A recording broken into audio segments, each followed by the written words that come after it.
disse que tinha mudado, eu realmente acreditei, até que ela agiu de forma cruel com uma pessoa inocente. Ela foi meu grande amor da faculdade. Começamos a namorar em 2001, quando tínhamos 19 anos. Hoje temos 41 e estamos juntos desde então. Quando nos conhecemos, peguei ela colando chiclete no assento de alguém antes da pessoa sentar e perguntei o que ela estava fazendo. Ela olhou para mim e ficou completamente vermelha. Fiquei surpreso. Ela era a mulher mais bonita que eu já tinha visto. Ela gaguejou e, de fato, impediu o rapaz de sentar e ainda pediu desculpas para ele. Acabei convidando ela para sair, e as coisas foram muito bem. Tão bem que, no segundo encontro, ela foi para minha casa. Imediatamente percebi que minha nota de $100 que estava na estante tinha sumido, assim como 2 dos copos mais caros da cozinha. Mas eu não era do tipo nervoso. Liguei para ela na hora e perguntei onde estavam minhas coisas, e ela desabou chorando. Desliguei e fui direto até a porta da casa dela. Quando abriu, ela me deixou entrar e começou a chorar de novo. Perguntei o que estava acontecendo e ela começou a se chamar de monstro. Tentei acalmá-la, mas ela me interrompeu e disse que era mesmo. Então, ela abriu o coração sobre o passado e contou que, no ensino médio, costumava implicar com as pessoas. Tinha um menino autista em especial que ela costumava perseguir, e agora que estava na faculdade, queria mudar de vida. E nas palavras dela, velhos hábitos custam a morrer, e ela estava lutando muito contra isso. Meu coração afundou. Eu estava na mesma posição, só que eu era a vítima, não o agressor. De um jeito estranho, ouvir uma agressora, por quem eu também estava me apaixonando, falar sobre o quanto se arrependia, foi até terapêutico. Cheguei a sorrir, abracei ela, e aquele foi um momento precioso entre nós. Desde então, perdoei coisas que a maioria dos homens nem sonharia em aceitar, simplesmente porque ela me prometeu que queria mudar. E só depois de termos nossas primeiras filhas, hoje com 12 e 16 anos, é que descobri a verdade. Estávamos sentados no sofá, na nossa casa de classe média com 4 quartos, enquanto as meninas estavam na escola quando ela recebeu a mensagem. Era da melhor amiga dela do ensino médio. O rosto da minha esposa ficou pálido na hora, e ela começou a chorar como nunca vi. Mas ao ler as mensagens, ficou difícil consolá-la. Descobri que a mulher autista que ela tinha perseguido na escola havia tirado a própria vida. Fiquei paralisado e, em vez de dizer que não era culpa dela, que já fazia tanto tempo, que muita coisa podia ter acontecido, só consegui olhar para ela sem reação, porque a melhor amiga dela descobriu que o nome da minha esposa estava explicitamente citado na carta. Na verdade, era quase uma redação. Ela deixou uma folha de quase 1000 palavras detalhando cada coisa horrível que minha esposa tinha feito com ela. Minha esposa colava chiclete no cabelo dela, cortava suas roupas, destruía seus pertences e pagava pessoas para transformar a vida da garota em um inferno. No final, havia um parágrafo pedindo desculpas à família, mas também relatando todos os tratamentos que ela fez. Milhares de dólares gastos com terapia, aconselhamento e, em certo momento, até internação. E o pior, o tempo todo eu não fazia ideia, porque minha esposa sempre fez parecer que, ao dizer que praticava bullying, era só ignorar a menina e não ser amiga dela. Ela não me contou que era um monstro. Eu não sabia o que pensar. E mesmo que quisesse abraçá-la, não conseguia, porque na época eu tinha acabado de me machucar na lombar. Ela tentou mexer meu braço para que eu a abraçasse, mas só consegui fazer uma careta, principalmente de dor. Sei que deveria ter desconfiado de que havia uma parte da carta que ela não queria me mostrar, mas naquela época eu achava que todo mundo merecia sua privacidade. Entre lidar com a lesão, que piorava a cada dia, e descobrir que minha esposa era praticamente responsável pela morte de alguém, a vida ficou sombria, para dizer o mínimo. O que piorou tudo foi que, quanto mais minha lesão piorava, mais eu dependia dela para tarefas do dia a dia, como dirigir, amarrar o cadarço, tudo. Mas tudo o que eu queria era um pouco de distância dela. E depois de um tempo, consegui. Mas não do jeito que eu esperava. Você pode pelo menos tentar juntar suas coisas? Ela reclamava, recolhendo meus frascos de remédio do criado mudo. Desculpa, eu respondia, odiando o quanto me sentia inútil.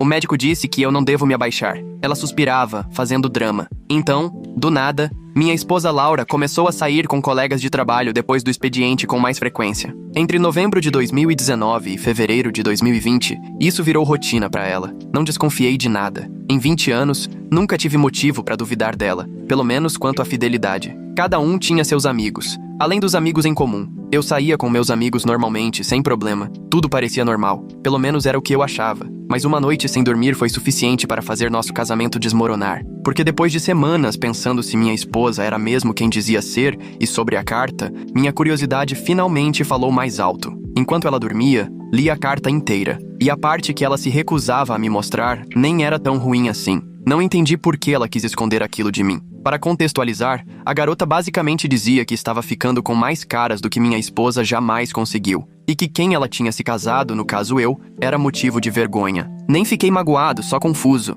Mas pelo visto, minha esposa se importou muito mais do que eu. Porque esse trecho sozinho foi o que fez ela destruir minha vida. Foi por volta de janeiro que percebi Laura se afastando. O carinho de sempre, abraços e beijos aleatórios, parou completamente. O celular ficou grudado na mão, o que não era novidade, mas ela sempre compartilhava as coisas que achava na internet. Ideias de artesanato do Pinterest, vídeos engraçados, etc. Agora ela escondia o celular. Até o tom de voz ficou mais ríspido, como se eu fosse um incômodo. Uma noite entrei na cozinha enquanto ela digitava e perguntei: "Com quem você está falando?" Ela praticamente pulou, apertando o celular contra o peito. Nossa, que susto! Ninguém, só coisa do trabalho. Às 10 da noite? Perguntei pegando um copo d'água. Você sabe como é, lançamento de produto novo. Ela travou a tela rapidinho e mudou de assunto. Você tomou seu remédio? Esses pequenos momentos começaram a se acumular. Quando o celular vibrava com notificações, ela virava a tela para baixo. Começou a atender ligações em outro cômodo. Uma vez,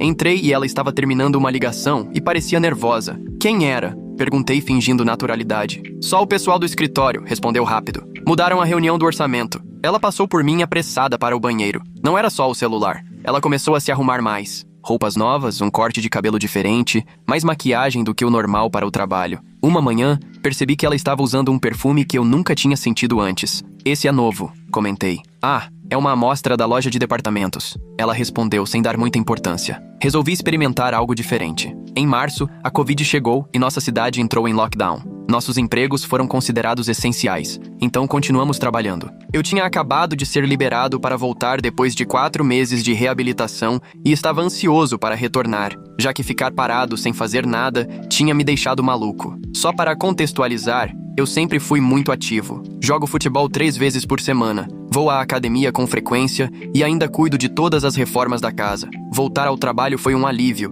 e, ao mesmo tempo, um desafio. Minhas costas ainda não estavam totalmente recuperadas, mas ser produtivo de novo ajudou muito meu estado mental. Os protocolos da Covid mudaram tudo. Máscaras, distanciamento, álcool em gel o tempo todo. Ainda assim, era melhor do que ficar preso em casa com minha esposa, que estava cada vez mais distante. Na primeira semana do lockdown, Laura anunciou que precisaria começar a fazer hora extra. De novo, não questionei, considerando a área dela. Achei que seria dia sim, dia não, mas não, era todo dia, e não só 1 ou 2 horas. Ela chegava em casa mais de 3 horas depois do normal, ia direto para o banho, mal falava comigo e com nossa filha de 12 anos, já que a de 16 morava com o namorado do outro lado da cidade, e depois ia dormir. Mais uma noite até tarde? Perguntei depois de quase 2 semanas desse padrão. A pandemia dobrou nossa carga de trabalho. Ela explicou enquanto tirava o uniforme. Todo mundo está desesperado por suprimentos médicos e a gente vive em reunião com hospitais. No papel, fazia sentido. A empresa dela trabalhava com distribuição de equipamentos médicos, mas algo na explicação dela não batia.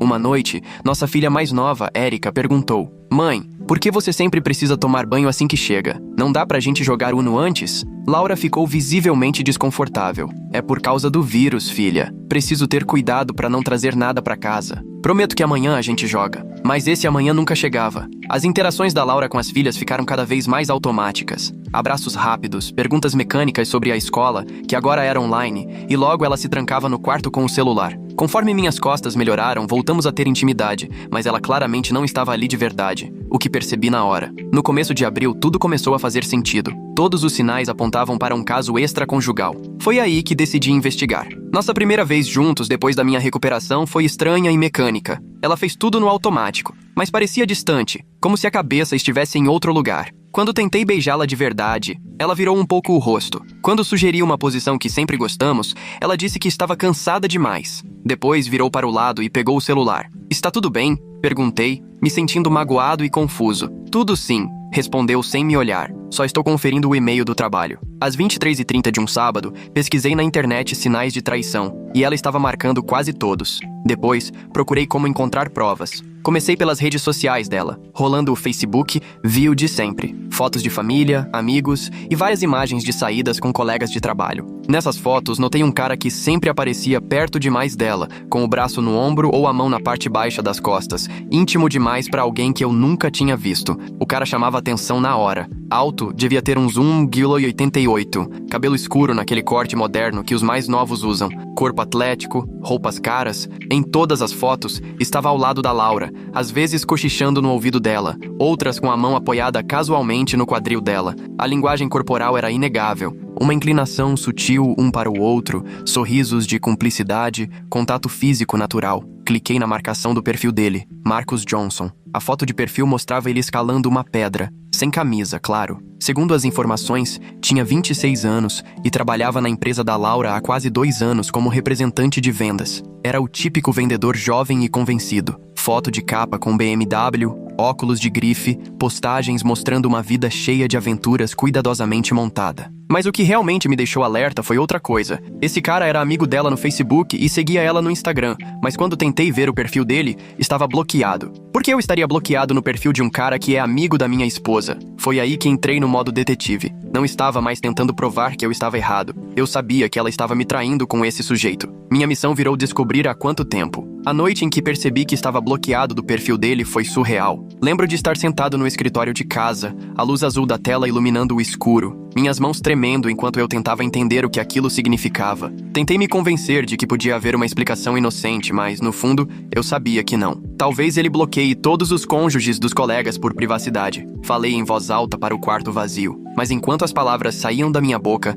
eu já sabia o quanto aquilo era absurdo. Em abril e maio, fui mais fundo. Não fazia ideia de quanta informação dava para tirar dos registros de ligações e mensagens até então. Nosso plano familiar de celular dava acesso a bastante coisa. O histórico de contatos da Laura mostrava que de outubro de 2019 a abril de 2020, os 2 números com quem ela mais falava eram o meu e outro que eu não conhecia. Uma busca rápida no Google confirmou que era do cara das fotos que me bloqueou no Facebook. Vamos chamá-lo de mala, porque é isso que ele é. Os registros de chamadas eram comprometedores. Enquanto eu estava deitado na cama, me recuperando da cirurgia, lutando contra dor e depressão, Laura passava horas no telefone com esse cara. Tinha ligação em horários estranhos, de manhã cedo antes dela sair, tarde da noite quando achava que eu estava dormindo, até no horário do almoço. Algumas duravam só 1 ou 2 minutos, coisa rápida. Outras passavam de 1 hora. Os registros de mensagens eram ainda piores. Centenas de mensagens por dia, começando às 5 da manhã e muitas vezes indo até depois da meia-noite.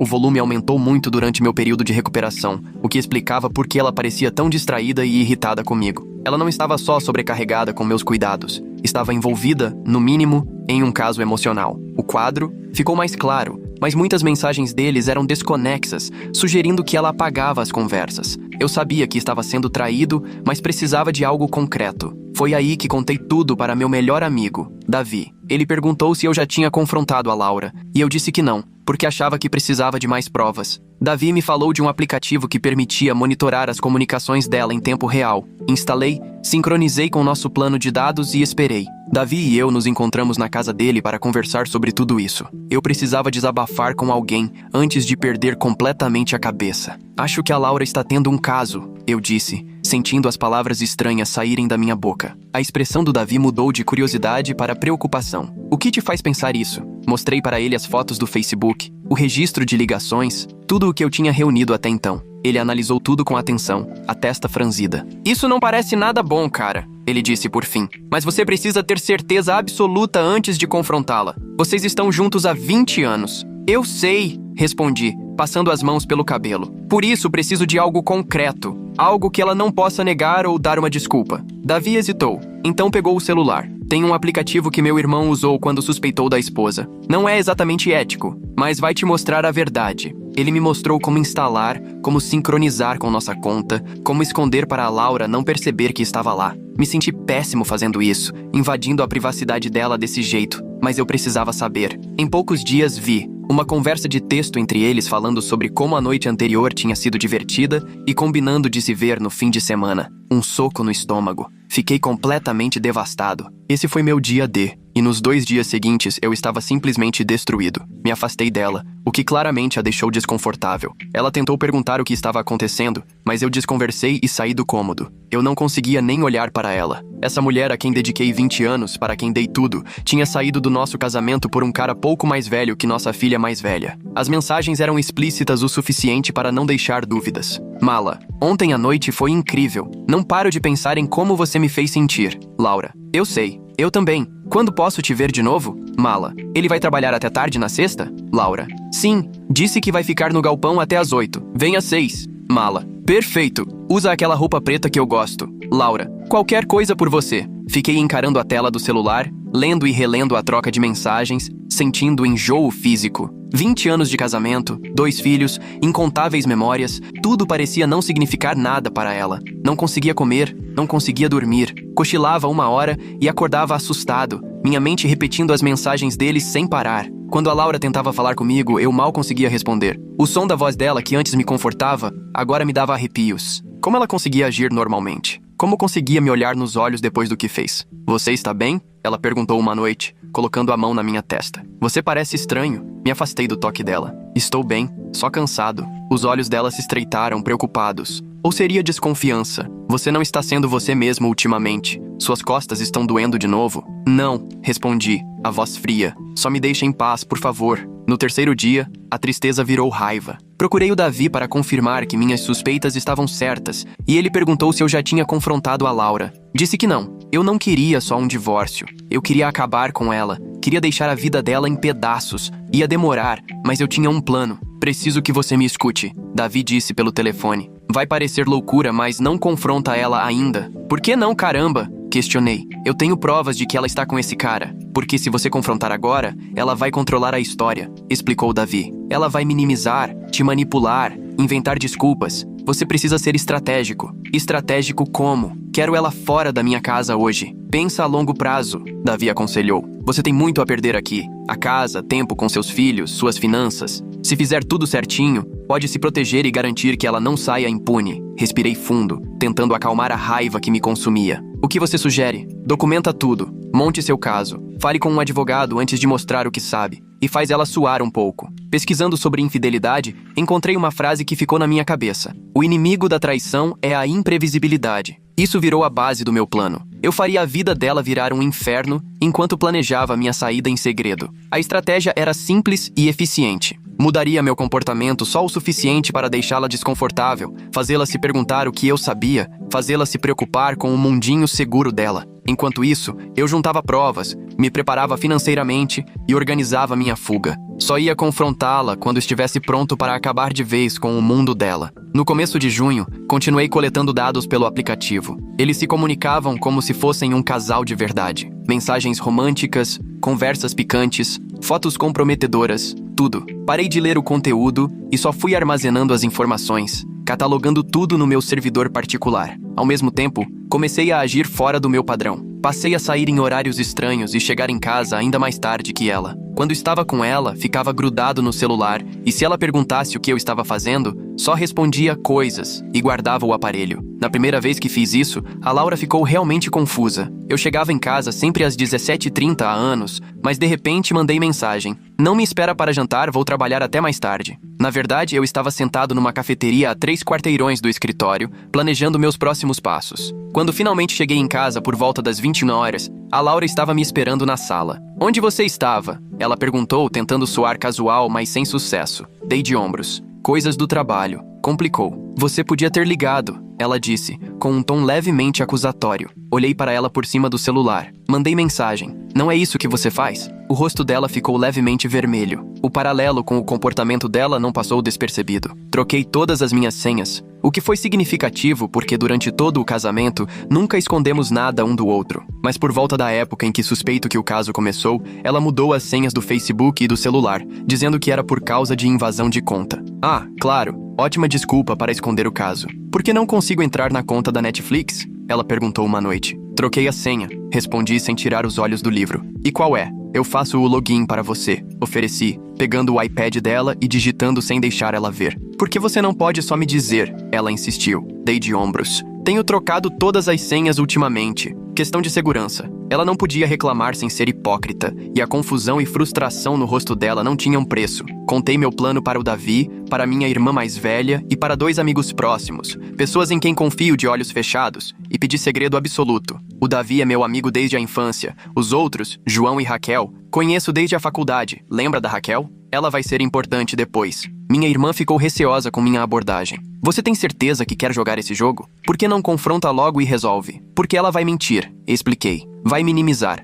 vai me fazer parecer paranoico. Preciso que ela saiba que eu sei de tudo. E preciso estar protegido legalmente antes disso. O João foi mais compreensivo. Cara, eu entendo. Ela te traiu da pior forma possível. Faça ela suar. A reação da Raquel foi a mais visceral. Aquela sem vergonha, ela disse quando mostrei as provas. Depois de tudo que você fez por ela, ela não merece um divórcio rápido e fácil. Ela tem que sentir na pele o que te fez passar. Em julho, Laura já estava completamente paranoica. Ligava e mandava mensagens o tempo todo, perguntando quando eu ia chegar em casa, onde eu estava, o que eu estava fazendo. A semente da dúvida que plantei estava crescendo, dava pra ver nas conversas dela com o Mala. Ela desabafava com ele, dizendo que eu estava ficando frio e distante. Que coragem dessa mulher. As mensagens dela para o Mala ficavam cada vez mais desesperadas. Laura, ele tá estranho de novo. Chegou em casa ontem às 11 da noite cheirando a perfume. Mala, você acha que ele tá com outra? Laura, não sei. Ele nunca fez isso antes. Sempre foi tão previsível. Mala, vai ver ele tá trabalhando até tarde, como diz. Laura, 3 semanas seguidas? E agora ele toma banho à noite. Ele nunca fazia isso. Eu, claro, não estava com ninguém. O perfume era uma amostra que passei na camisa no shopping. As noites fora eram na casa do Davi ou da minha irmã. Os banhos noturnos eram só pra mexer com a cabeça dela, dar um pouco do próprio remédio. Em uma das conversas, ela sugeriu que parassem de se encontrar na nossa casa porque não sabia quando eu poderia aparecer, confirmando que já tinham estado lá. Valeu, Laura. O Mala perguntou se ela estava preocupada que eu pudesse estar traindo, o que, na verdade, deixou ela irritada. Não consigo descrever a alegria que senti lendo aquilo. Minha esposa infiel discutindo com o amante se estava chateada porque o marido talvez estivesse traindo. A ironia era deliciosa. Laura, não me sinto mais confortável com você vindo aqui em casa. Mala. Por quê? A gente sempre foi cuidadoso. Laura. Agora ele tá imprevisível. Aparece em casa do nada. Mala. Usa meu AP então. Laura. Seus colegas de quarto estão sempre lá. Mala. Hotel? Laura. Talvez. Só preciso entender o que tá acontecendo com ele. Mala. Você tá mesmo chateada achando que ele pode estar te traindo? Sério? Laura. Você não entende. Não é do feitio dele. Mala. Mas pra você ficar comigo tá tudo certo? Meio hipócrita, não acha? Laura. É diferente e você sabe. Nosso casamento morreu faz anos. Essa última mensagem foi como uma facada. Morto faz anos? Tivemos nossos altos e baixos como qualquer casal, mas eu achava que éramos firmes. Ainda saíamos pra jantar, comemorávamos aniversário, fazíamos planos pro futuro. Será que era tudo mentira? Será que ela já tinha desistido há mais tempo do que eu imaginava? Pra deixar claro, eu não estava com ninguém. Quando saía, geralmente era na casa do Davi ou do João, tomando uma cerveja e vendo futebol, ou visitando minha irmã, de 49 anos, e o cunhado, de 55, que é como um irmão mais velho pra mim. Contei pra minha irmã sobre a traição da Laura, mas não sobre meu plano de vingança. O marido dela não sabe guardar segredo. Não entendo por que você não confronta logo ela. Minha irmã disse tomando café comigo numa tarde. Essa encenação toda deve ser exaustiva. É mesmo, admiti. Mas preciso estar preparado. Preciso proteger a mim e as meninas. E fazer ela achar que você tá traindo? Resolve isso como? Suspirei. Não é pra ela achar que eu tô traindo. É pra criar imprevisibilidade. Tirar dela a sensação de controle. Agora ela acha que tá controlando tudo perfeitamente. O caso, o casamento, a imagem. Tô mostrando que ela não tem o controle que pensa que tem. Minha irmã balançou a cabeça. Só toma cuidado. Brincadeiras assim costumam complicar rápido. Avançando pra outubro. Meu caso falso já durava 3 meses. E a Laura estava hiper atenta ao meu afastamento. Desde que comecei o plano, não toquei nela. Nada de abraços, beijos ou intimidade. Não que ela sentisse falta. Continuava com o Mala, só que agora na casa dele ou em hotéis. A distância entre nós virou quase uma presença física em casa, como se tivesse mais alguém morando ali. A gente se movia com cuidado, só falava o necessário, evitava se olhar nos olhos. Nossa filha mais nova percebeu, claro. Vocês estão brigando? Érica perguntou num sábado de manhã, enquanto a Laura estava na rua resolvendo coisas. Larguei meu café. Por que você tá perguntando isso? Vocês não conversam mais, ela disse, olhando pro chão. E nunca estão em casa ao mesmo tempo. Meu coração ficou apertado por ela. Com 12 anos, já era esperta o suficiente para sentir o clima, mas muito nova para entender o motivo. Relacionamento de adulto às vezes complica, filha. Mas quero que você saiba que tanto eu quanto sua mãe amamos muito você. Isso nunca muda. Ela assentiu. mas dava pra ver que não estava convencida. Anotei mentalmente que ela ia precisar de apoio extra quando tudo viesse à tona. No dia 20 de outubro, Laura me ligou no trabalho, coisa que não fazia há meses, pedindo pra eu ir direto pra casa porque precisava conversar sobre algo importante. Achei que ia confessar, mas claro que não. Em vez disso, perguntou se eu estava infeliz com ela. Que audácia! Disse que eu estava passando tempo demais fora, não demonstrava carinho, e nossa vida íntima tinha acabado. Sugeriu que eu estava ressentido pelo jeito que ela me tratou durante a recuperação. Aí veio o ápice. Perguntou se eu estava traindo ela. Cheguei em casa e encontrei ela sentada à mesa da cozinha, segurando uma caneca de chá. Dava pra ver que tinha se arrumado, cabelo feito, maquiagem, usando o suéter que dei no último Natal. O que é tão importante? Perguntei sem nem tirar o casaco. Senta, por favor, ela pediu, apontando pra cadeira à frente. Fiquei de pé. Prefiro não sentar. Fala logo o que tem pra falar. Ela respirou fundo. Sinto que estou te perdendo. Você tá distante, frio, nunca mais fica em casa. Não temos intimidade há meses. Fiquei em silêncio, só olhando ela se contorcer de nervoso. É por causa de como te tratei na recuperação? Continuou. Sei que não fui tão presente quanto devia. Tava estressada com o trabalho e... É disso que se trata? Interrompi. Você se sentindo culpada pelo que fez quando eu estava machucado? Não, é sobre a gente, insistiu. Tem algo errado e quero consertar. Eu quase... Depois de tanta ironia, agora ela queria consertar as coisas? Você tá com outra pessoa? Finalmente perguntou, quase sussurrando. Eu literalmente caí no chão rindo. Uma gargalhada tão louca que faria inveja ao Coringa. Pra ela, parecia que eu estava rindo da acusação, mas na verdade era da ironia da situação. Chorei de rir, batendo no chão por uns 2 minutos, até conseguir me recompor. Sentei, olhei nos olhos dela pela primeira vez em meses, balancei a cabeça sem responder, levantei, me ajeitei, dei um beijo no topo da cabeça dela e segui minha noite. A expressão dela era impagável, mistura de confusão, alívio e desconfiança. Ela não sabia como interpretar minha reação. Será que eu ria porque a ideia era absurda ou porque tinha sido pego? A incerteza era exatamente o que eu queria. Mais tarde, naquela noite, no meu escritório, pensei, quer saber? Dane-se. E abri o aplicativo para ver o que ela estava dizendo para a mala. Elas estavam trocando mensagens em tempo real. Eu sei que ele está me traindo. Perguntei para ele hoje à noite e ele literalmente riu na minha cara. Caiu no chão de tanto rir. Ficou uns 5 minutos assim. Ele nem se importa mais com o que eu sinto. Não sei como ou porquê, mas ele se foi. Sei que o perdi. Isso é karma. O sorriso no meu rosto devia estar enorme. Ela estava desmoronando. A resposta do mala veio rápido. Você está exagerando. Ele provavelmente riu porque a ideia é absurda. Mala, você não viu. Parecia que ele achou tudo hilário, como se eu fosse uma piada pra ele. Laura, talvez ele só esteja lidando com as próprias questões. Não quer dizer que está te traindo. Mala, ele chega tarde em casa cheirando a perfume. Fica todo misterioso com o celular. Mudou todas as senhas. Mal olha pra mim agora. Mala tentou consolar, dizendo que se eu me importasse de verdade, ela não teria precisado dele, mas as respostas dela mostravam que estava cheia de dúvidas. Ela teve a ousadia de me trair porque eu não podia cumprir meus deveres por causa de uma lesão legítima, manteve o caso por quase 1 ano, mas a ideia de me perder para outra mulher a fazia vacilar? Patético. Mala, olha, se ele realmente se importasse com o casamento de vocês, você não teria acabado comigo. Você mesma disse que ele está emocionalmente ausente há anos. Eu sei, mas agora fico pensando se isso era minha percepção ou realidade. Ele sempre esteve ao meu lado antes da lesão. Sempre me apoiou, sempre carinhoso. E daí, Laura? Agora você vai defender ele? Depois de tanto reclamar que seu casamento era um tédio? Não estou defendendo ele. Só estou confusa. Alguma coisa mudou. Enquanto tudo isso acontecia, eu executava a segunda parte do meu plano, organizando minhas finanças. Em setembro, marquei uma reunião com uma advogada de divórcio, levando uma montanha de provas que eu tinha reunido. E como moramos em um estado onde existe divórcio por culpa, eu realmente podia complicar a vida dela no tribunal. Minha advogada me orientou a organizar as finanças para a divisão de bens. Fui além, transferindo secretamente meu dinheiro da conta conjunta para uma conta só minha, e comecei a procurar apartamento para a segunda fase. Minha advogada, uma mulher perspicaz de uns 50 e poucos anos, com muita experiência, analisou minhas provas com um distanciamento profissional que me tranquilizou. Isso está bem completo, ela comentou, folheando a pasta que preparei. Mensagens, registros de ligações, dados de localização. Você foi minucioso. Eu precisava ter certeza, expliquei. E agora? Agora quero sair disso e proteger o que é meu. Ela Ela assentiu. Aqui, adultério é motivo para divórcio por culpa, o que te favorece.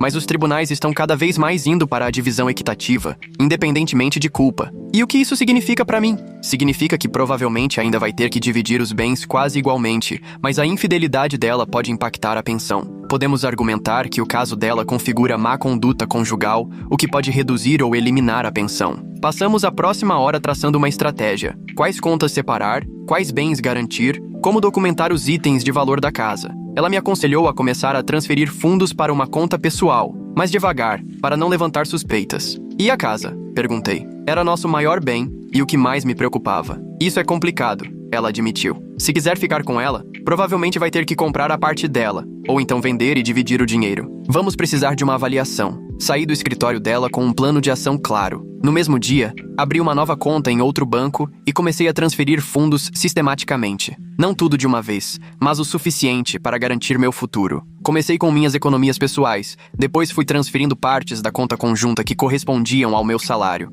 Em novembro, não mudei meu comportamento. Na verdade, intensifiquei. É aí que entra a Raquel. Para contextualizar, Raquel e Laura nunca foram próximas. Conheci a Raquel no primeiro ano da faculdade, 2 anos antes de conhecer a Laura. Laura sempre viu Raquel como uma ameaça, porque ela é minha amiga mais próxima. Sempre houve uma desconfiança implícita, embora Laura nunca tenha falado disso abertamente. Por outro lado, Raquel nunca gostou da Laura, apontando desde o início do nosso relacionamento como a Laura se impôs no nosso grupo de amigos, enquanto eu nunca fiz o mesmo com o dela. Entre as amigas da Laura, não há homens, exceto o Mala, enquanto a Raquel é a única mulher no meu círculo. Eu e Raquel temos uma história que vem de antes da Laura, mas nunca foi romântica. Nos conhecemos em Introdução à Economia e nos aproximamos pelo ódio mútuo à matéria. Ela é brilhante, direta e extremamente leal, qualidades que a tornam uma amiga incrível, mas também intimidadora para algumas pessoas, inclusive a Laura. A tensão entre elas era sutil, mas constante. Em encontros de grupo, Laura se colocava entre mim e Raquel.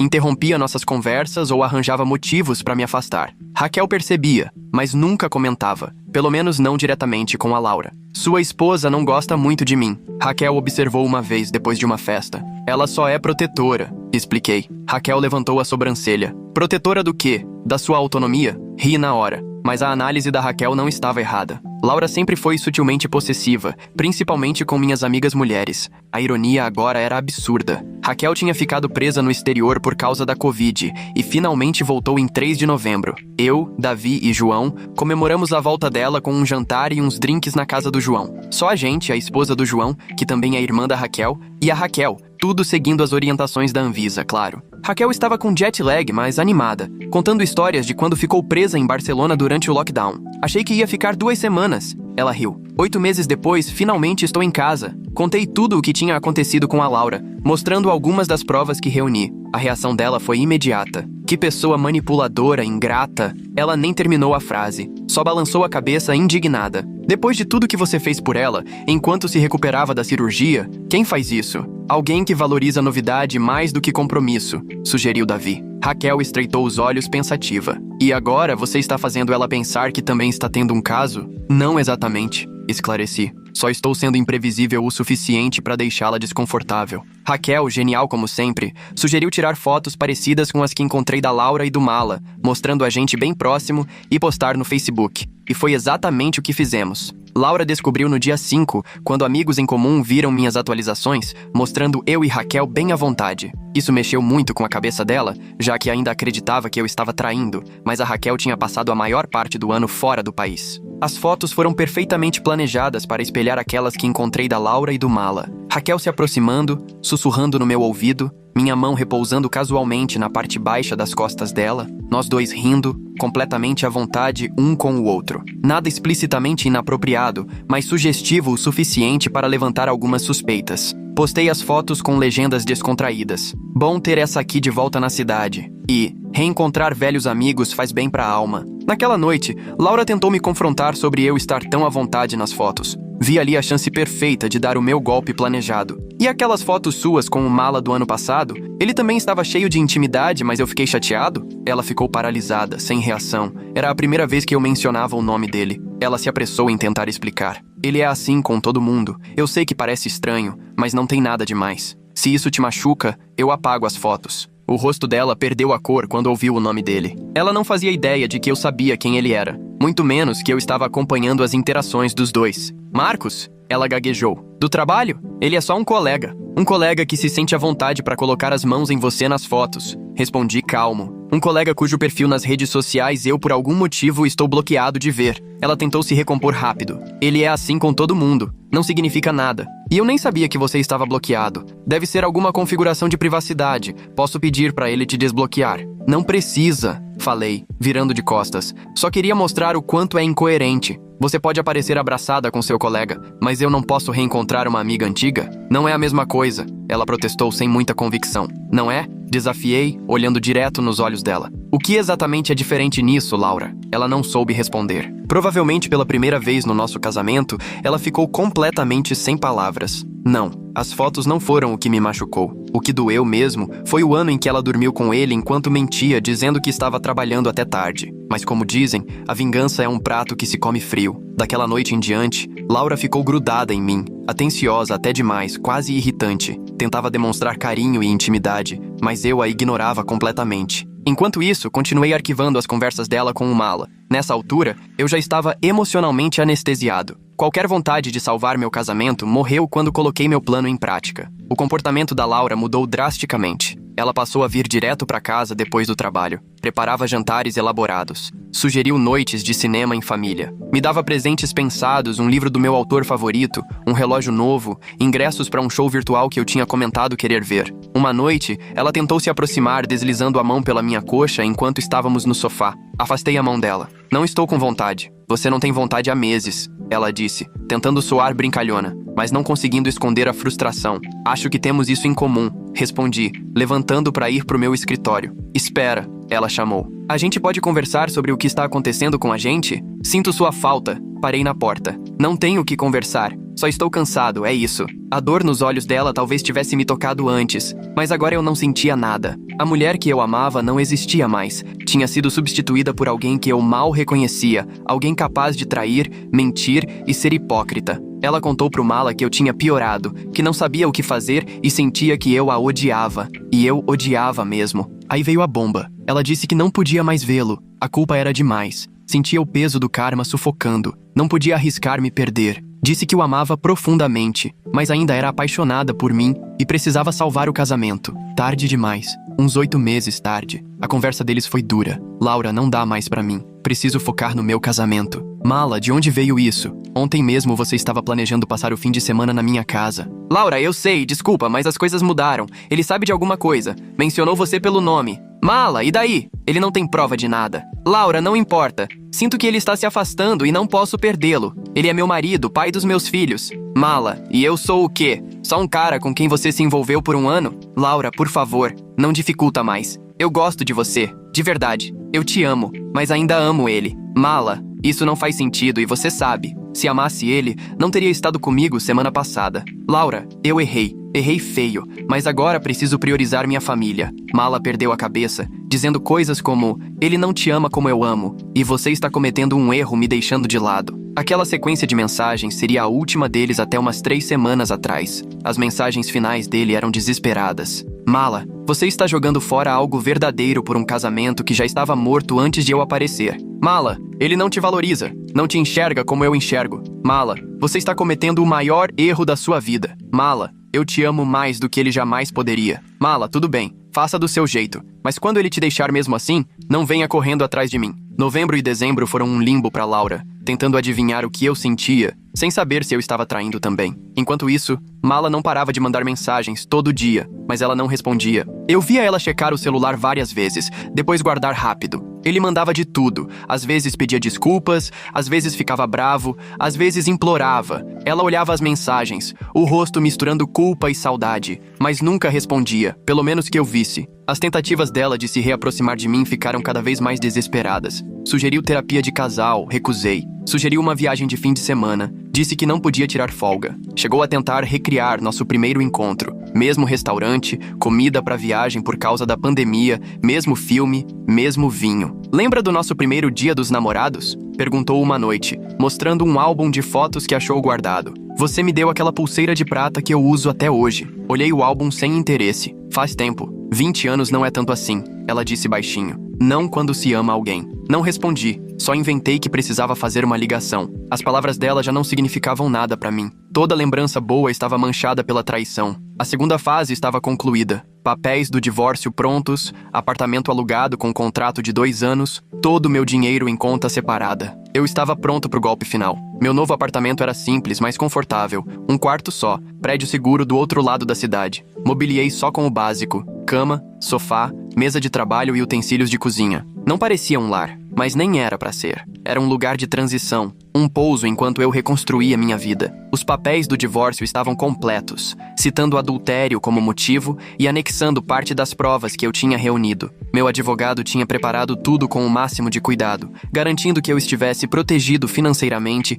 e que a infidelidade da Laura estivesse claramente documentada. Depois que você entregar esses papéis, minha advogada alertou, não tem mais volta. Você tem certeza absoluta de que é isso que quer? Mais certeza do que tive de qualquer coisa nos últimos anos, garantia ela. O dia de ação de graças chegou e minha filha mais velha e o namorado organizaram uma pequena reunião. Eles, os pais do namorado, eu, Laura e nossa caçula. Para manter as aparências, tomei a iniciativa de demonstrar carinho pela Laura várias vezes naquela noite. Beijos no rosto, abraços, braço em volta dos ombros dela. Ela claramente adorou, o que era irônico, considerando que essa foi a primeira vez que a toquei desde aquele beijo na cabeça em outubro. Sinceramente, aquilo me enojava, mas eu não podia correr o risco de levantar suspeitas diante da família. O apartamento da nossa filha mais velha era pequeno, mas estava todo enfeitado. Ela decorou com cores de outono e velas, e o namorado ajudou a preparar uma ceia tradicional de ação de graças. A normalidade da cena era surreal. Todos conversando, rindo, contando histórias, enquanto eu carregava o peso do que estava por vir. Laura brilhava com minha atenção, interpretando aquilo como uma reconciliação. Cada vez que eu colocava o braço em volta dela ou dava um beijo no rosto, ela se aconchegava com um olhar esperançoso. Ela ficava tocando minha mão, buscando uma segurança que não existia. Vocês parecem estar melhores, comentou minha filha mais velha quando Laura estava ajudando a mãe do namorado na cozinha. É mesmo? Perguntei sem me comprometer. É, a mãe tem estado preocupada com vocês, disse que vocês andam distantes. Forcei um sorriso. As coisas estão caminhando. Ela pareceu satisfeita com a resposta, embora eu não tenha confirmado nada. Eu odiava mentir para minha filha, mesmo por omissão, mas logo ela saberia a verdade. Nossa caçula decidiu dormir na casa da irmã naquela noite, então Laura e eu voltamos para casa sozinhos. No caminho, ela me agradeceu por ter sido carinhoso, dizendo: eu não sei o que você está passando, mas estou aqui para você. Quase caí na risada de novo, mas me controlei para responder: eu sei, só preciso de um tempo. O trajeto foi silencioso, com Laura de vez em quando apertando minha mão. Deixei, sabendo que seria a última vez que toleraria o toque dela. Obrigada por hoje, ela disse quando estacionamos na garagem. Foi como se fôssemos nós de novo.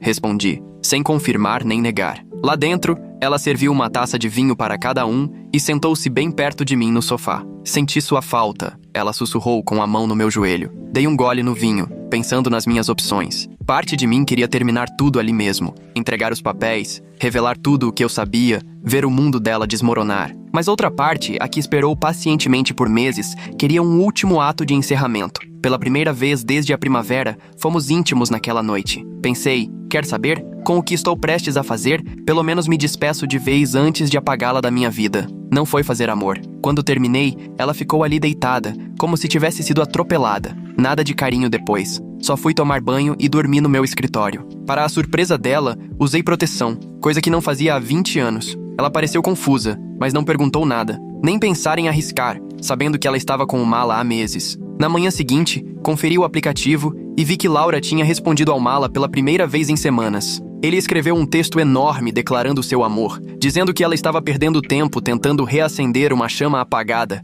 que ela tinha passado 20 anos numa prisão comigo e merecia alguém que a valorizasse de verdade. E olha que esse rapaz tem 26 anos, mal é mais velho que nossa filha mais velha, e está obcecado por uma mãe de 2 filhos, casada, de 41 anos. Que situação! Ela destruiu nosso casamento por esse bonitão sensível. É de rir. A mensagem dele era um manual de manipulação. Mala, dei o espaço que você pediu, mas não consigo mais ficar calado. Cada dia sem você é uma tortura. Vejo casais andando juntos e penso na gente. Ouço músicas que me lembram de você e preciso parar o carro porque não consigo dirigir chorando. O que tivemos não foi só um caso. Foi real, mais profundo do que tudo que já vivi. Você não é mais prisioneira, Laura. Está livre para ficar com alguém que enxerga sua alma, que valoriza cada parte de você. Ele teve 20 anos para te valorizar e falhou. Não desperdice mais 20 tentando reacender uma chama morta. Você merece mais. Você merece a mim. Ela respondeu o mesmo de antes. Disse que o amava, que gostou do tempo juntos, mas não podia me perder. Eu ainda era o amor da vida dela, embora ele sempre teria um lugar no coração dela. Poderiam continuar amigos, mas a relação física tinha acabado. Ele implorou para vê-la mais uma vez naquela semana. E claro, ela aceitou. Um último encontro, né? Quem sou eu para julgar depois do que acabei de fazer? Acrescentei essa troca ao meu arquivo crescente. Laura Marcos, não posso negar que o que tivemos foi especial. Você despertou partes de mim que eu achava que estavam adormecidas para sempre, mas a noite passada mudou as coisas. Pela primeira vez em meses, me conectei de novo com meu marido. Acho que estamos virando a página. Mala. Uma noite de sexo e você acha que tudo está resolvido? Poxa, Laura, você é mais esperta que isso. Laura, não foi só sexo. Foi diferente. Ele estava presente de um jeito que não era há muito tempo. Mala. E o que isso significa pra gente? Laura, não posso continuar nossa relação física. Preciso focar no meu casamento, na minha família. Mala, depois de tudo que vivemos, tudo que dissemos um ao outro, você vai jogar tudo fora assim? Laura, não estou jogando fora. Sempre vou guardar um lugar para você no meu coração. Podemos continuar amigos. Mala, amigos? Amigos? Eu não quero ser seu amigo, Laura. Quero ser o homem com quem você acorda todo dia. Quero ser quem te abraça à noite. Laura, me desculpa, de verdade, mas ele é meu marido. Mala, pelo menos me deixa me despedir direito. Só mais uma vez, só nós dois, por favor. Laura, acho que não é uma boa ideia. Mala, por favor, Laura. Para eu conseguir encerrar esse ciclo, preciso te ver mais uma vez. Laura, tá bom. Quinta-feira depois do trabalho, mas só para conversar. Mala, só para conversar. Obrigado. 4 de dezembro marcou o início da fase 3, Operação Protocolo Fantasma. Com os papéis do divórcio em mãos, apartamento novo pronto, eu precisava começar a tirar minhas coisas de casa. Mas antes tinha que contar para minhas filhas. Chamei minha mais velha para casa naquela sexta à noite. Com as duas no meu escritório, contei tudo. Não entrei em detalhes, mas disse que a mãe delas estava me traindo há mais de um ano e que eu ia pedir o divórcio. Minha filha de 12 anos ficou arrasada, ainda mais porque tinha passado pela primeira traição há pouco tempo. O primeiro namorado dela tinha sido infiel meses antes. Ver o coração dela partido de novo, perceber que a própria mãe era capaz disso, foi um golpe duro. Eu temia essa conversa mais do que qualquer outra parte do meu plano. Como se conta para os filhos que a mãe deles traiu não só o pai, mas também a eles? Como você destrói a imagem que elas têm da família sem acabar com o sentimento de segurança delas? Sentei as duas no meu escritório em casa, longe de onde a Laura pudesse ouvir. Meninas, preciso conversar com vocês sobre algo importante. Comecei, com a garganta apertada. Elas trocaram olhares nervosos, percebendo a seriedade no meu tom. Sua mãe e eu vamos nos divorciar, disse, o mais delicadamente possível. Minha filha mais velha, Alice, perguntou na hora. Por quê? O que aconteceu? Érica, a mais nova, só ficou me olhando, os olhos arregalados e cheios de lágrimas. Respirei fundo. Sua mãe está se relacionando com outra pessoa já faz cerca de um ano. Ela está traindo você? Alice perguntou, a voz carregada de incredulidade. Assenti. Sim. Érica desabou na hora, chorando com o rosto nas mãos. Não, a mamãe não faria isso. Fui tentar confortá-la, mas ela se afastou. Você está mentindo. Quem nunca está em casa é você. A acusação doeu, mas entendi a reação dela. Érica, meu amor, eu sei que é difícil ouvir isso. Eu também queria que não fosse verdade. Você tem provas? Alice perguntou, sempre prática, mesmo chocada. Tenho, respondi. Muitas. Eu também não queria acreditar, mas não há dúvidas. Érica continuava chorando, mas o rosto da Alice ficou mais duro. É por isso que você anda diferente. Você já sabia. Assenti. Descobri há meses. Fiquei tentando entender como lidar com isso. Como proteger vocês duas. Ela sabe que você sabe? Alice quis saber. Ainda não, respondi. Vou entrar com o pedido de divórcio na semana que vem. Érica levantou o olhar, o pânico estampado no rosto. O que vai acontecer com a gente? Onde a gente vai morar? Minha filha mais velha lidou melhor com a situação e sugeriu levar a irmã para morar com ela até as coisas se acalmarem, o que eu concordei. Arrumamos algumas coisas dela e ela perguntou se eu ficaria bem. Sim, meu amor, eu vou ficar bem e vocês também. Nós todos vamos ficar bem, eu prometo. Depois que elas saíram, a parte mais difícil tinha passado. Era hora de lançar as bombas. Enquanto as via saindo pela porta, senti um misto de alívio e uma tristeza profunda. O segredo tinha acabado, pelo menos para quem mais importava. Minhas filhas sabiam a verdade, e apesar de a dor delas me esmagar, eu sabia que a honestidade era o único caminho possível. Nas semanas seguintes, Davi me ajudou a levar aos poucos minhas coisas essenciais, enquanto Laura e eu estávamos no trabalho. Eram coisas que ela não notaria a ausência, a menos que procurasse de propósito. Comprei um telefone novo e um número novo, compartilhando só com quem precisava saber. Davi, João, Raquel, minhas filhas, minha irmã e minha mãe. Enquanto isso, Mantive a fachada com a Laura, que continuava sem desconfiar de nada. Davi e eu fomos eficientes, levando algumas coisas por dia. Livros do meu escritório, roupas do fundo do armário, documentos pessoais, heranças de família que já eram minhas antes do casamento. Levamos tudo para meu novo apartamento, montando aos poucos a estrutura da minha nova vida. Você acha mesmo que ela não percebeu nada sumindo? Davi perguntou um dia, enquanto carregávamos uma caixa dos meus discos de vinil para o caminhão dele. Ela não falou nada, respondi. E está tão ocupada tentando salvar o casamento que duvido que esteja reparando se minha coleção de livros de filosofia ainda está na estante. O novo telefone foi um passo fundamental. Transferi todos os contatos importantes, baixei os aplicativos essenciais e garanti que minhas filhas tivessem o número. Quando o antigo vibrava com mensagens da Laura, eu respondia só o suficiente para manter a aparência de normalidade. Dava só o mínimo de carinho para ela não desconfiar, enquanto ela mantinha contato emocional restrito com Mala. O clima do caso era sutil, mas ainda existia. Durante todo esse tempo, fui reunindo tudo. Registros de ligações, mensagens, fotos, e-mails e imprimindo tudo. Gastei mais de R$5.000 em material de escritório. Organizei tudo em ordem cronológica em pastas, 14 ao todo, desde o começo do caso até meados de dezembro. As pastas eram um trabalho de amor e ódio. Cada página era mais um prego no caixão do meu casamento. Mais uma prova de que a mulher que amei por 20 anos me traiu de forma sistemática. Usei cores diferentes, criei índices, escrevi resumos no início de cada sessão. Pode ter sido obsessivo, mas também foi terapêutico. Cada mensagem destacada, cada foto anotada, era um passo rumo à minha liberdade. Coloquei cada pasta em uma caixa, embrulhei como presente e enderecei para várias pessoas. Minha mãe, os pais dela, as 2 irmãs, o irmão, o RH da empresa dela. Ah, esqueci de mencionar. Mala trabalha na mesma empresa, que tem uma política rígida contra relacionamentos internos. Para vários amigos dela, para o Mala e para os pais do Mala também. Enviei tudo no dia 16 de dezembro, com previsão de entrega entre 22 e 24 de dezembro. O timing perfeito. Os pacotes estavam lindos, papel de presente, fita, etiquetas dizendo apenas "A verdade, Feliz Natal". Dentro, uma carta personalizada explicando que o conteúdo revelava o caso da Laura durante um ano, com datas, locais e mensagens explícitas. Para o RH da empresa, incluí uma seção especial destacando a violação da política de relacionamentos. Na véspera de Natal, Laura chegou em casa no horário de sempre. Não sei se ela viu a mala. Já tinha parado de rastrear pelo aplicativo no dia 18,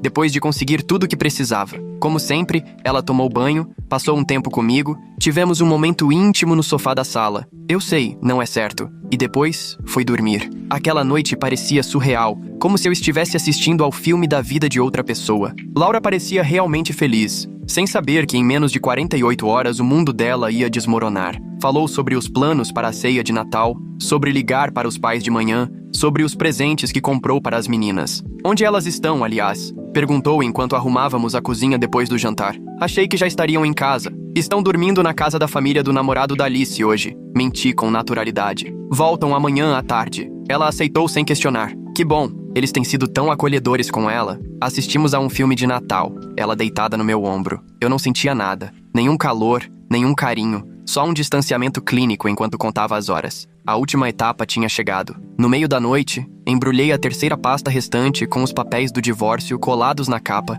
e deixei do meu lado da cama, junto com um bilhete dizendo "Feliz Natal". Ao lado, deixei meu telefone antigo e o cartão do meu advogado. Arrumei o resto das minhas coisas, só o suficiente para encher 2 mochilas, e saí da casa que compartilhamos por 20 anos, pela última vez. Dei uma última olhada antes de ir. 20 anos de memórias, manhãs de Natal com crianças animadas, jantares com amigos, noites tranquilas lendo juntos, tudo agora contaminado pela traição dela. Não me sentia mais triste, só vazio. Aquela casa não era mais meu lar, não era há muito tempo. Ao fechar a porta, mandei uma última mensagem para minhas filhas. Acabou. Amo vocês mais do que tudo. Me liguem quando puderem. Isso foi há 1 semana. Para a Laura, eu simplesmente desapareci do mapa. Sumido. Cortei contato. Ela está bloqueada no Facebook. Mas ainda não a bloqueei totalmente para acompanhar as consequências, que têm sido gloriosas. Minhas mensagens chegaram a todos, e a Laura está sendo duramente criticada. A irmã mais nova dela a expôs publicamente. Os 2 pais a condenaram. Minha mãe acabou com ela sem piedade. Eu já sabia que minha mãe podia ser dura, mas as coisas que ela disse para a Laura foram inacreditáveis. Na manhã do Natal, as mensagens e ligações começaram a chegar em massa. Primeiro da Laura, desesperada e confusa. Onde você está? O que é essa pasta? Esses papéis? Por favor, me liga. A gente precisa conversar sobre isso. Isso é loucura. Você não pode simplesmente ir embora assim. Atende o telefone. Depois vieram os contatos da família dela. A irmã postou publicamente no Facebook: para minha irmã, que traiu o marido e os filhos por uma aventura com um rapaz, você envergonhou toda a nossa família. Nem adianta pedir compreensão. A mãe dela deixou um recado no meu novo celular. Não faço ideia de como conseguiu o número. Sempre te considerei como um filho. O que a Laura fez é imperdoável. Saiba que amamos você e as meninas, e estamos aqui se precisar de qualquer coisa. A resposta da minha mãe foi de uma fúria quase bíblica. Ela chamou a Laura de tudo quanto é nome, depois a bloqueou em todas as redes após mandar uma última mensagem. Você tinha um homem bom que te colocava num pedestal. Jogou fora 20 anos por um garoto que provavelmente nem sabe o que é compromisso. Você merece cada gota da dor que está sentindo. A Laura tem feito de tudo para me encontrar, postando desesperadamente no Facebook, sabendo que provavelmente estou vendo tudo. Mas não vou dizer uma palavra sem meu advogado presente. Só vou dividir o mesmo ambiente com ela na frente do juiz. Ela não tem como inverter a situação para me transformar no vilão, porque expus tudo para quem realmente importa na vida dela. Segundo um amigo em comum da empresa, ela e o Mala vão ser afastados amanhã. Então é provável que ela comece 2021 desempregada. As postagens dela no Facebook estão cada vez mais desesperadas. Por favor, se alguém tiver notícias do meu marido, peça pra ele me ligar. Isso tudo é um mal entendido. Volta pra casa pra gente conversar. Eu errei, mas isso não é justo com as crianças. Me desculpa mesmo. Por favor, me dá uma chance de explicar. Ninguém tem demonstrado compaixão. Nem amigos, nem família, nem conhecidos que ouviram a história. As provas eram completas demais, contundentes demais para ela negar ou minimizar. Quanto às duas últimas pastas, uma foi para o meu advogado como prova do divórcio, e a última está guardada para ser queimada na churrasqueira do João quando tudo estiver resolvido. Me sinto culpado? Nem um pouco. Por 20 anos fiz tudo certo por essa mulher. Dei a ela o lar, a família e a vida que ela queria, e a amei sem condições. Nunca vacilei, nunca traí, nem sequer cogitei quebrar meus votos. Quando surgiam problemas, eu conversava e tentava resolver junto com ela. Ela preferiu se deitar com outro homem a me dizer que estava infeliz. Decidiu sair com um rapaz mais novo que a fazia sentir borboletas no estômago. Então não sinto pena do que fiz nem dela. Ela pode seguir o caminho dela, não me importa mais. Posso até perder a casa, um carro, talvez pagar uma pensão. Mas como o divórcio foi pedido por infidelidade em um estado que leva isso em conta, talvez eu nem precise pagar, já que tenho provas de sobra. Para mim, ela não existe mais e nunca vou olhar para trás. Achei que me sentiria vazio depois de colocar meu plano em prática, mas para minha surpresa, me sinto mais leve. A raiva que me consumiu por meses foi embora, dando lugar a uma certeza tranquila de que fiz o que precisava ser feito. Me protegi, revelei a verdade e me recusei a ser vítima da mentira dela por mais tempo. Minhas filhas estão sofrendo, especialmente a Erika, mas estamos enfrentando isso juntos. A Alice tem sido um apoio incrível, ajudando a irmã a lidar com tudo. Estamos buscando terapia familiar para ajudá-las a superar as consequências. Quanto a mim, estou levando um dia de cada vez. Meu novo apartamento está aos poucos ficando com a minha cara, mais acolhedor. Reencontrei velhos amigos, comecei uma nova rotina de exercícios e até pensei em voltar a namorar, embora ainda ache cedo. A Raquel tem sido um apoio constante, sempre ligando, lembrando que existe vida depois da traição. Ela sugeriu que eu entre para o grupo de trilhas dela quando me sentir pronto, um incentivo para reconstruir minha vida social. Por enquanto, meu foco é me recuperar e estar presente para minhas filhas. O resto, casa, divórcio, acordos financeiros, vai se resolver com o tempo. O que eu sei com certeza é o seguinte: me recuso a ser destruído por alguém que não soube honrar nossos votos. Me recusei a aceitar a traição em silêncio, e ao me posicionar, descobri uma força que nem sabia que tinha. O futuro é incerto, mas pela primeira vez em anos o caminho é realmente meu para trilhar.